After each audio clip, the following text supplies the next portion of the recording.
Welcome to my new blog. আশা করছি তোমরা সবাই খুব ভালো আছো, খুব সুস্থ আছো।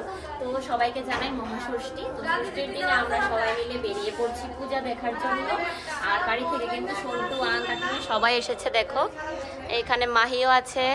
তো চলো যাই, গিয়ে সবার লুকটা তোমাদের সাথে কিন্তু শেয়ার করবো।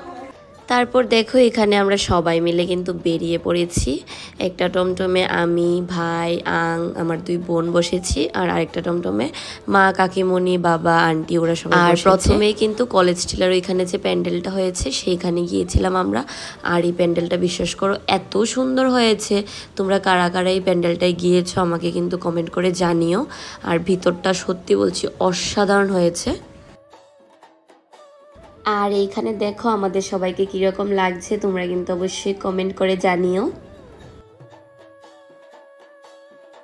আর এইখানে তোমরা জাস্ট একবার ষষ্ঠীর দিনের ভিড়টা দেখো। আর এই প্যান্ডেলের যেইখানেই তাকাবে সেইখানে দেখবে পরি না অপ্সরা যেটাই হোক হবে, মানে শুধু এইগুলি দিয়ে প্যান্ডেলটা করা হয়েছে। খুবই সুন্দর এবং খুবই ইউনিক। আর এই প্যান্ডেলে মায়ের মুখটা জাস্ট একবার দেখো তোমরা, এত সুন্দর হয়েছে মূর্তিটা, এত ইউনিক, মানে ভীষণ ভালো লেগেছে আমার। তারপর কিন্তু আমরা সবাই মিলে আবার বেরিয়ে পড়লাম আরেকটা প্যান্ডেল দেখার জন্য। আর এইটা কোন প্যান্ডেলটা আশা করছি তোমরা ত্রিপুরা থেকে যারা যারা দেখছো তোমরা সবাই জানো। তো এটা হচ্ছে চিত্তরঞ্জন। তো এইখানেও খুব সুন্দর হয়েছে, মায়ের মুখটাও এখানে ভীষণ সুন্দর হয়েছে, তোমরা একবার দেখে নাও আবার।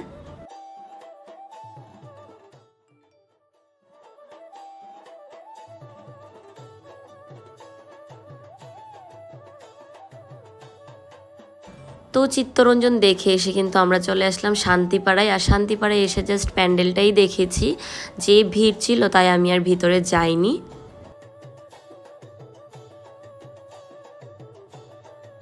আর তারপর জানো আমরা 2-3টে পুজো ঘুরতে ঘুরতে অনেক রাত্র হয়ে গিয়েছিল, প্রায় 11:30টার মতন বাজছিল। তারপর আমরা ভাবলাম যে আগে ডিনারটা কমপ্লিট করি, তারপর বাকি প্যান্ডেলগুলি দেখব। তো যেরম ভাবনা তেরমই কাজ, আমরা চলে আসলাম আবার কারি ক্লাবে।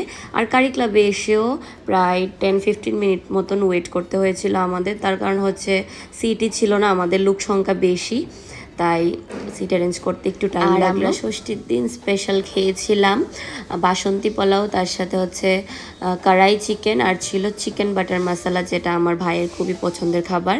তো যাই হোক, তারপর আমরা খুব সুন্দর মতো সবাই খাওয়া দাওয়া করে বেরিয়ে পড়েছি আবার নেক্সট প্যান্ডেলে যাওয়ার জন্য। তারপর আমরা কিন্তু গেলাম রাম ঠাকুর সংঘ ক্লাবে। আর এই প্যান্ডেলটাও খুবই সুন্দর করেছে। আর এই প্যান্ডেলে গিয়ে আমার মাসিদের সাথেও দেখা হয়ে গেল, মাসি মেশু সবাই ছিল, কিন্তু আমি ওদেরকে ভ্লগে নিতে ভুলে গেছি। কারণ এত ভিড় দেখে না আমার মানে ভিতরে যেতে ইচ্ছে করছিল না, কারণ এত ভিড় ছিল। আর এই প্যান্ডেলের মূর্তিটা জাস্ট তোমরা দেখো, খুবই সুন্দর হয়েছে। আর এরকম করতে করতে পরপর অনেকগুলি পূজা প্যান্ডেলে গিয়েছি, সবগুলি হয়তো আমার ভ্লগের মধ্যে নেই, কারণ ভিড়ের জন্য আমি কোনো কিছুই ভালো মতো ভ্লগ টক বানাতে পারিনি।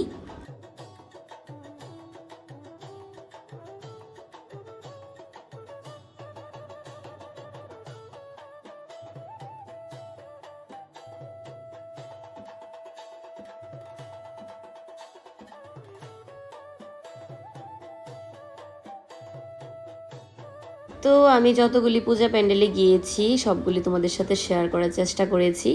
আর তোমাদের পূজার এই দিনগুলি কীরকম কাটছে তোমরা অবশ্যই কিন্তু কমেন্ট করে জানিও। আর আমার ব্লগগুলি যদি তোমাদের ভালো লেগে থাকে অবশ্যই কিন্তু আমার চ্যানেলটাকে লাইক, কমেন্ট, শেয়ার করতে ভুলবে না। আর হ্যাঁ, সাথে কিন্তু সাবস্ক্রাইব করে দিও।